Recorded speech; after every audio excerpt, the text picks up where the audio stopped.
반갑습니다. 주식 탐구 생활 전지인입니다. 이번 시간에는 황교안 전 총리가 차기 대선 주자로 지지율 1위에 올랐다는 소식에 관련주들이 급등했는데요. 그래서 오늘은 황교안 관련주를 점검해보는 시간을 갖도록 하겠습니다. 리얼미터에서 여론조사를 실시했었는데요. 자, 응답자 전체 중에서는 황교안 전 총리가 17.1%로 1위고요. 이낙연 전 총리도 15.3%로 2위권에서 계속 오차 범위 내에 있습니다. 뭐 이재명 지금 현 경기도지사, 박원순 시장은 이제 7%대니까요. 격차가 좀 아직은 있죠. 물론 뭐 대선까지는 뭐 시간이 많이 남아서 앞으로 어떻게 될지 모르겠습니다만 현재는 그렇다는 거니까요. 이것을 이제 세력들이 빌미로 해서 계속 머니 게임을 진행을 하게 될 겁니다. 범여권하고 무당층 쪽을 보면 이낙연 현 총리가 21.2%로 이재명 도지사를 2배 이상 더블 스코어로 지금 압도하고 있기 때문에 여전히 이 구도는 계속 진행될 것 같고요. 보수 야권 쪽 무당층 하면 황교안 전 총리가 31.9%로 홍준표 전 대표라든지 오세훈 전 서울시장 압도를 하고 있습니다. 지지율이 지금 보수 쪽에서는 좀 결집하려고 하는 모습이 보이네요. 어찌됐든 오늘 장중의 흐름을 보면 황교안 전 총리가 이 당대표 출마한다라는 인터뷰를 했었는데 이 내용이 나오고 나서 움직임이 조금 나왔습니다만 이것보다는 사실은 이 차기 대선 주자 지지율 덕분에 관련주들이 다 급등하는 모습이 나왔다고 보시는 게 맞습니다. 그만큼 이제 지지율에 민감하게 움직인 건데요.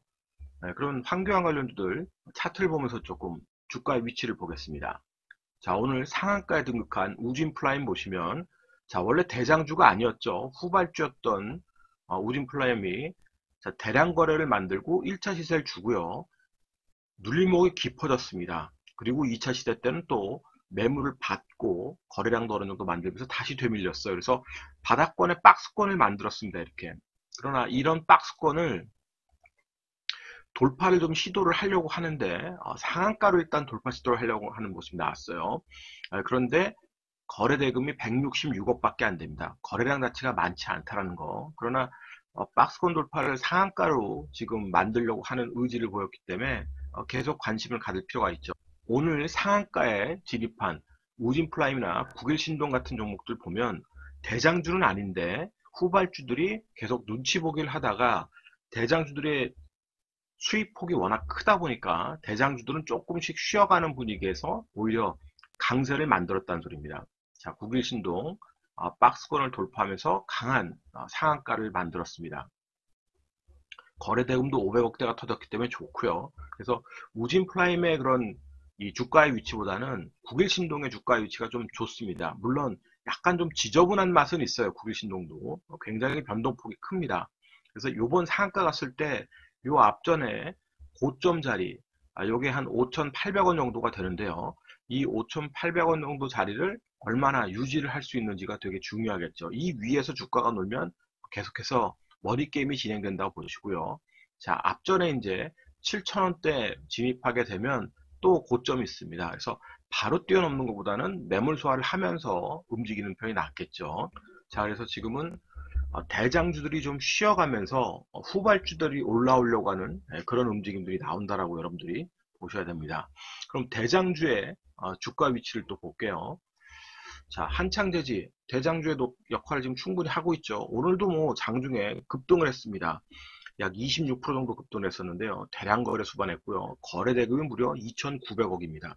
왜 대장주인지 아시겠죠?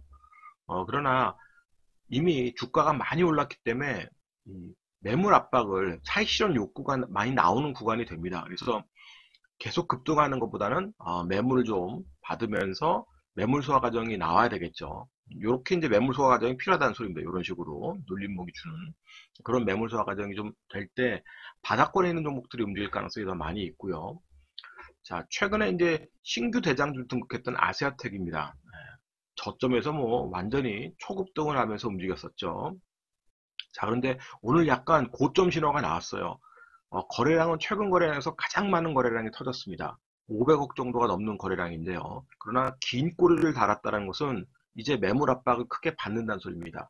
앞전에도 계속 매물 압박을 받았던 자리, 그 자리를 오늘 장악을 하려고 좋은 재료가 나왔기 때문에 거래량도 실렸는데, 그럼에도 불구하고 물려서 내려왔다는 것은 이것보다 더 많은 거래가 터지든지 계속해서 대량 거래가 터지면서 이 매물을 소화를 해야 된다는 소리입니다. 그러면 5,500원 근처의 매물은 아주 강력한 매물대가 될 수 있어요. 그러면 후발의 대장주였던 아시아텍도 이제는 이 매물을 좀 소화를 해야 됩니다. 그게 좋다는 거죠. 자, 그리고 이제 원래 대장주 흐름으로 움직였었던 또 인터행 같은 경우도 강력한 상승 흐름을 보이다가 눌림목이 깊어졌죠. 자, 그리고 고점을 만들었는데 오늘 다시 또 올라오려고 했습니다만 이 고점의 매물을 또 받고 있습니다. 매물 소화 과정이 또 나와야 되겠죠. 그러나 오른 폭이 크지 않기 때문에 매물 소화 이후에는 얼마든지 2차 상승, 3차 상승을 충분히 또 할 수 있는 그림입니다. 그림적으로는요.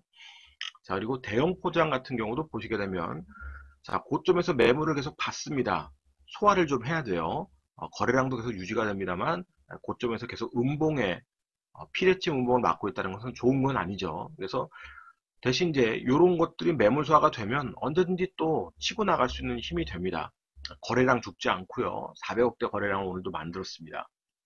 자, 이지 같은 경우는 오늘 거래를 받으면서 이 고점에 매물 소화를 했습니다. 윗꼬리가 달아서 좀 좋지 않은데 거래량이 많지 않죠. 그러면 이 앞전에 이 고점, 이 14,000원 고점대에서 충분히 지지가 나오면서 더 이상 빠지지 않고 세력들이 눈치 보기를 한다면 얼마든지 추가 상승은 다시 또 이 고점을 도전해 볼 수 있는 기회를 얻게 됩니다. 그래서 이렇게 그 지지율 1위였던 황교안 전 총리 관련주들 보면 후발주로 좀 비리비리한 종목들이 있습니다. 이렇게 덕양사랑 같이. 자, 이런 비리비리한 종목들 거래대금이 없으니까 당연히 죽어 있는 거고요. 자, 그러나 이런 종목들도 계속 킵해놓고 보시면 어느 순간에 수급이 확 쏠릴 수가 있습니다. 기존에 잘 나갔던 대장주들이 쉬어갈 때 후발주자들 중에서 갑자기 수급이 확 몰릴 수 있는 종목들이 나올 수 있습니다. 한국 맥널티도 그럴 수 있는 종목 중 하나죠. 지금은 이제 수급이 대장주 쪽으로 많이 몰려있기 때문에 수급이 형성이 안 되어 있습니다만 얘도 끼가 있습니다. 이렇게 한 번씩 거래를 만들면 급등하는 모습들이 나오기 때문에 과연 어느 시점에 이제 거래가 붙는지를 장중에 잘 여러분들이 보셔야 되고 장초반부터 거래가 바짝 붙는지 또 보셔야 돼요. 이렇게 그 환경 관련주들이 급등락하는 그런 모습을 보이니까 역시 대선 관련주들에 대한 관심이 높아지면서 뭐 이낙연 총리 관련주 중에서도 일부 또 움직였습니다. 자, 남선 알루미늄이 이 저점까지 내려왔다가 기술적 반등을 시도하고 있어요. 그러나 거래량이 없으니까 이 박스권을 다시 돌파하기는 쉽지 않습니다. 거래가 붙어야 되겠죠. 그러나 여전히 지금 선두권에서 황교안 전 총리하고 지지율 다툼을 하고 있기 때문에 이런 대장주들이 죽지 않으면 언제 또 후발주들이 움직임이 나올지 모릅니다. 그래서 같이 다 후발주들도 좀 같이 봐주셔야 되고요. 자, 오세훈 같은 경우도 지금 실질적으로는 지지율에서 엄청나게 떨어져 있지 않습니까? 5%대 지지율밖에 안 되는데도 그 관련주들은 죽지 않아요. 아직도 이 고점에서 계속 고공전투를 한다는 겁니다. 지지율이 높지도 않은 건데 그만큼 대선 관련주들을 세력들은 계속 관리를 하면서 매매를 하고 있다라고 여러분들이 보셔야 돼요. 그러면 오세훈 관련주들도 오세훈 그 전 서울시장의 지지율이 갑자기 급증하는 그런 순간이 오면은 기타 바닥에 있던 종목군들이 갑작스럽게 움직임이 나올 수 있습니다. 그래서 늘 이 대선 관련한 얘기가 나오는 것을 예의주시하시고 뉴스를 계속 추적하실 필요가 있고요.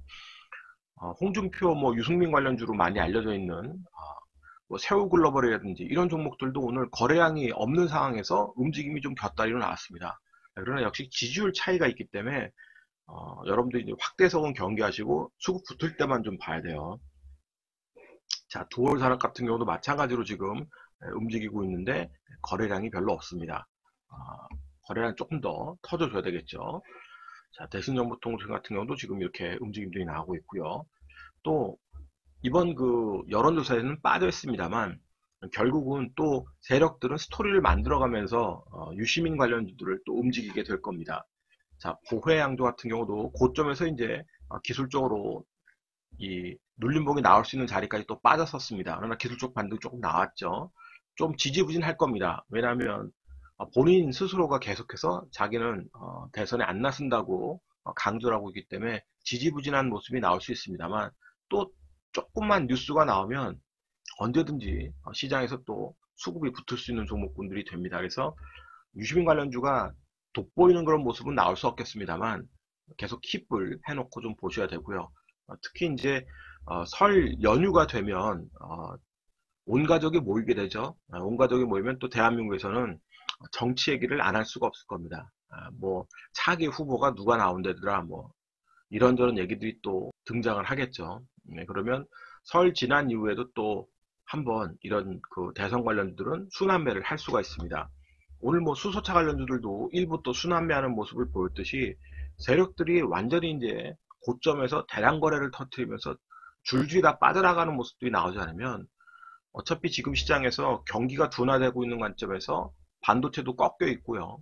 대부분의 실적들이 향후에 좋아질 수 있는 실적보다는 불확실한 실적들이 많기 때문에 계속 테마주의 세력들의 그 수급이 집중이 될 겁니다. 그러니까 오늘도 수소차 관련주들, 또 이렇게 대선주들, 그리고 이제 구제역 발석 때문에 일부 이제 구제역 관련주들이 움직였었는데, 구제역 같은 경우는 이제 단발성이기 때문에 여러분들이 좀 빠르게 장중에 치고 빠질 수 있는 분들 외에는 손 안 대시는 게 좋고요. 그래서 매매를 할 거면 수급이 계속 지속적으로 유지가 되면서 붙을 수 있는 종목들, 네, 이렇게 이제 대선주라든지 수소차 관련주라든지 남북 경협주라든지 이런 종목들, 그러니까 끊임없이 이슈가 확대되고 재생산될 수 있는 그런 테마주에 관심을 갖고 매매를 해보시기 바랍니다. 오늘자 한 줄 요약, 후발 테마주에도 주목해보자. 이 영상이 도움이 되셨다면 좋아요, 구독하기 부탁드리고요. 저는 다음 시간에 또 뵙도록 하겠습니다. 고맙습니다. 전지인이었습니다.